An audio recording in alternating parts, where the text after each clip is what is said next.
Hey everyone, it's Carlos with the I Collective. 1, 2, 3, 4.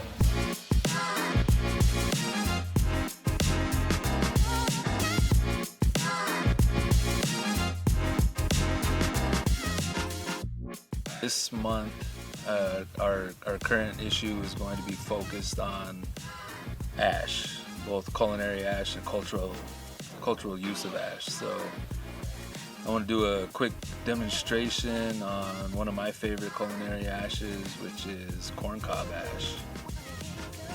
ash. So for this, to start this project, what we're going to need to begin some corn husk and corn cobs. These are both from the same plant from last fall. These are Dene robin's egg corn, and this is what you're going to start your fire with. No paper, no cardboard, no gasoline. All right.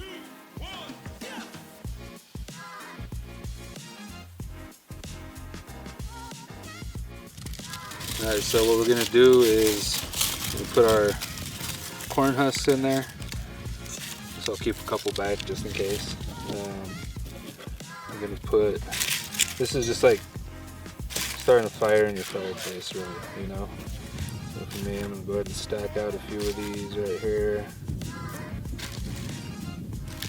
Make sure that there's some open space to get some good airflow. Hopefully I can do this because it's windy out here today. We'll see how this light works.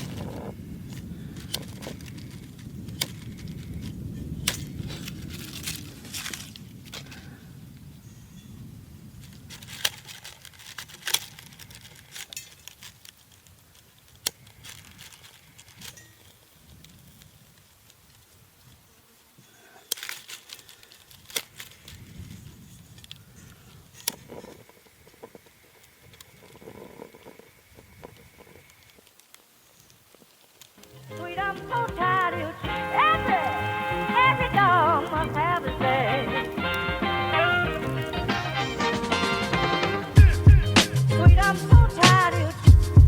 Sweet, I'm so tired of you treating me this way. I'm sick and then Alright, so once we've established a flame, and of course you might obviously need more husk, or like I said, we're in the wind right now and it's really putting a damper on my ability to do stuff. But so it's just like just setting up a fire, you know, it's like your campfire, and we're just gonna keep adding the cobs to where you get a nice big fire going in here.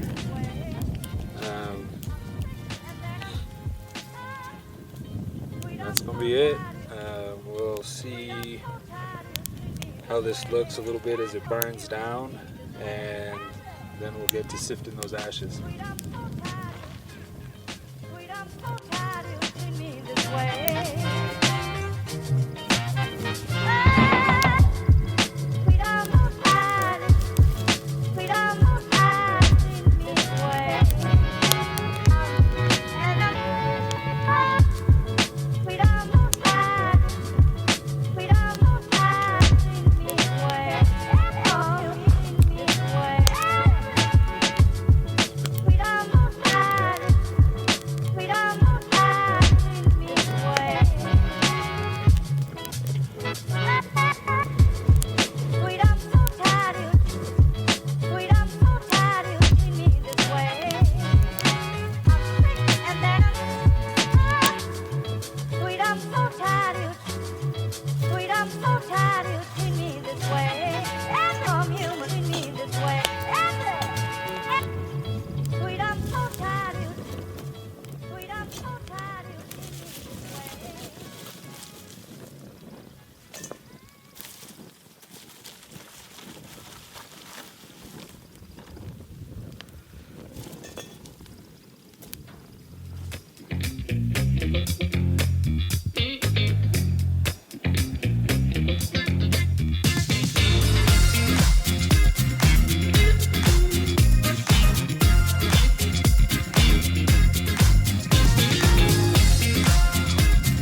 see, it's cooked down pretty, you know.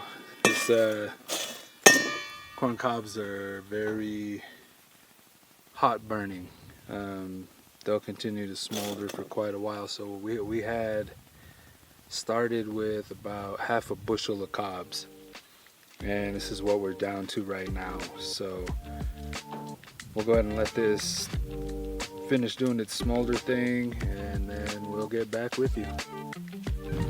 Alright, so as you can see, we'll say that took maybe a couple hours, and I want to, for point of reference, you know, this is like a real small home batch. I've done like multiple gunny sacks of cobs before. It goes really quick. Just having this small contained space with a little bit of cobs is a little bit different. Also, if you have an Orno, if you have a fireplace, if you have a pit, and you can clean those out and do your cobs in there and get it done a lot quicker as well. So as you can see, what we have here is a finished, well, not quite finished, we still need to sift it, but you'll see that, you know, from a half bushel, we have this little bit amount, this little tiny amount here at the bottom of the bowl. So I was saying, you know, you're looking at, you know, this is your spread down things. You know, there's a little bit of some little cob left in there. Don't worry about that. Then we'll get all that out as we strain. And let's move on to that next part of our process. Yeah, so for that last part of our process, we're just going to grab the ash. Hopefully the wind doesn't blow on where you're at and don't lose too much. Of course, I'm just going to sift that out.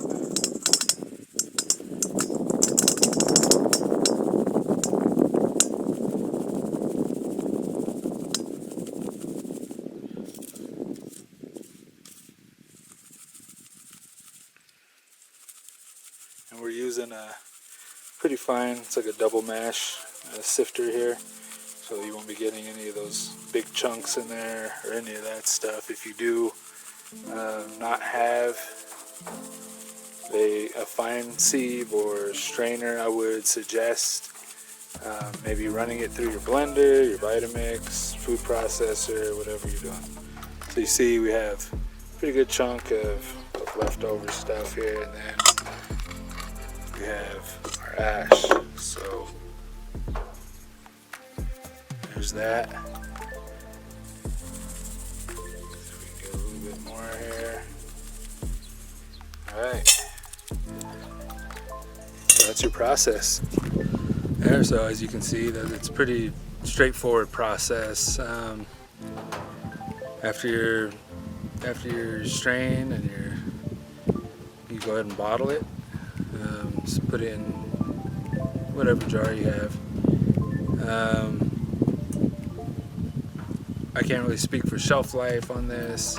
It's ashes. I don't suppose it's going to go bad. I don't have mine longer than a year typically, because obviously we're doing nixtamal fairly often. So thank you for joining us, and hopefully you'll get a little bit more information inside of the issue itself about some of the processes of using these ashes. So thank you again.